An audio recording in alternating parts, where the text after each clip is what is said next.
Mondays are always the worst day of the week, but we want to change that. If you're like us and love hearing big buck stories, then tune in every Monday because we're going to bring you Muley Story Monday. So sit back, relax, and let's start making Monday just a little bit better. Alright, we're here with Andrew Bayles, Mr. Muley, and he's going to tell us a little bit about his 196-inch massive velvet buck he killed. With a bow and arrow.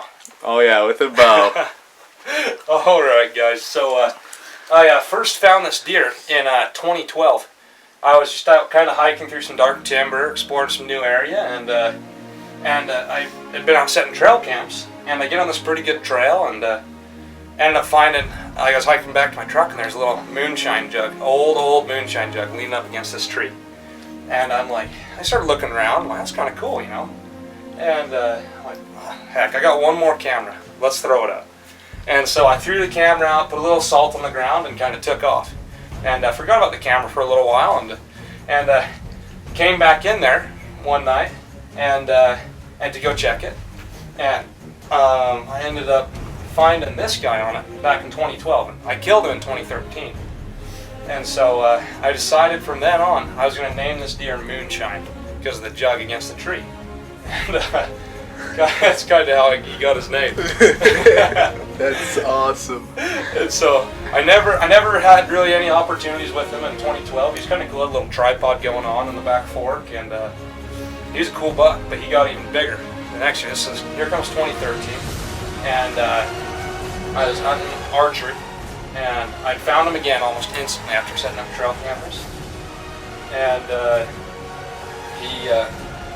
I kind of got some pictures of him growing, and I'm like, that's the deer I'm going to hunt this year. And So did you know, like, when you found him, was it like June or like pretty early in the year? I want to say I found him like June.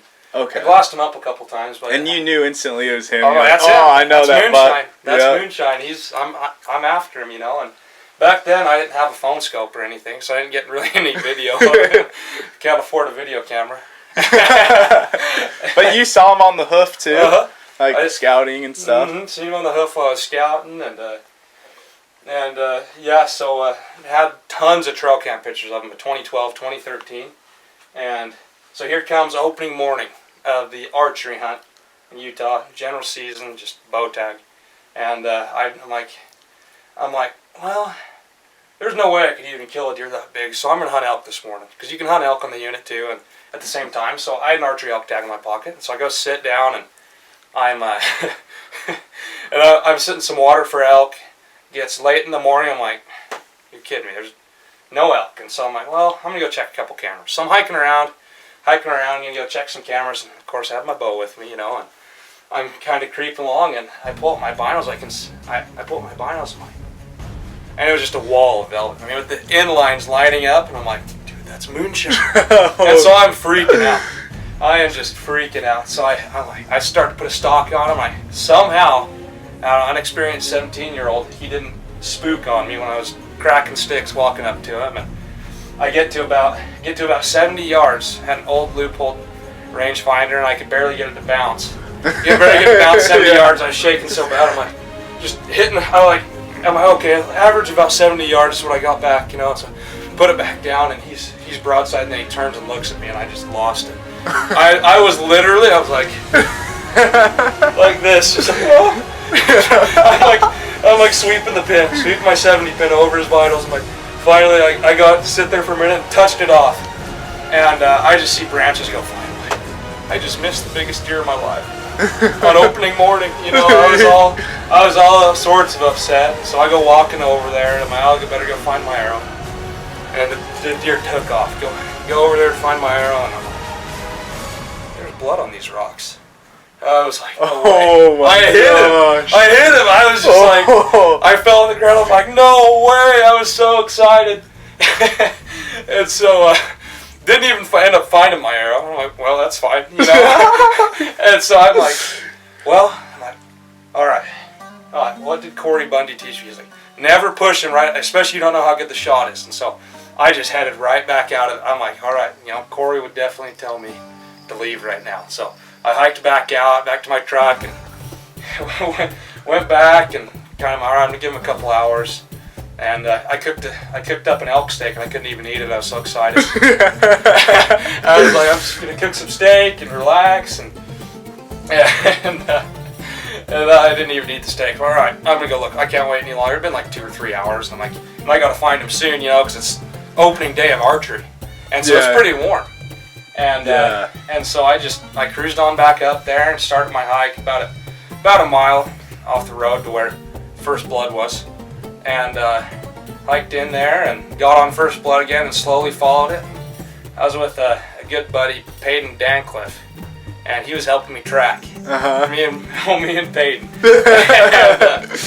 and we go cruise along the hillside, tracking him, and we lost the blood. And I was like, no way. I'm like, really? I just wounded the biggest deer of my life. Never gonna find him. And I was just so upset. Me and Peyton were just kind of sitting there sweating on the hillside. And we're like, this stinks.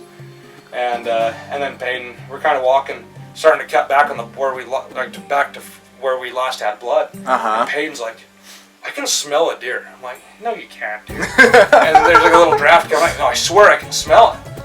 And I can smell a deer. I'm like, whatever, dude. And so he starts walking. We get about 50 to 75 yards from last blood and find another little speck again. I'm like, no way. Oh. And then more and more blood, and then it went in some scrub oak, and then there's just blood. You can see right where he broke into the scrub oak, and there's just blood all over the leaves where he'd gone back in. I'm like, no way. And so me and Peyton go walking down in there, and at this point, how long had you been looking for it? Oh man, I'd probably been looking for about hour and a half. Okay. And so I'm like, the time is running out if I'm going to find him, Yeah. I need to get him now, get him out of here.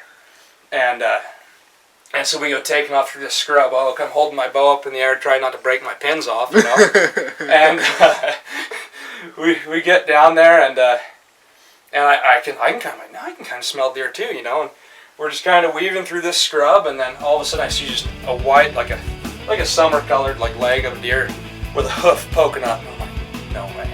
Oh and I go down there. I'm like, go down there, and he's just upside down, just tipped over, his antler stuck in the scrub oak, dead as a nail.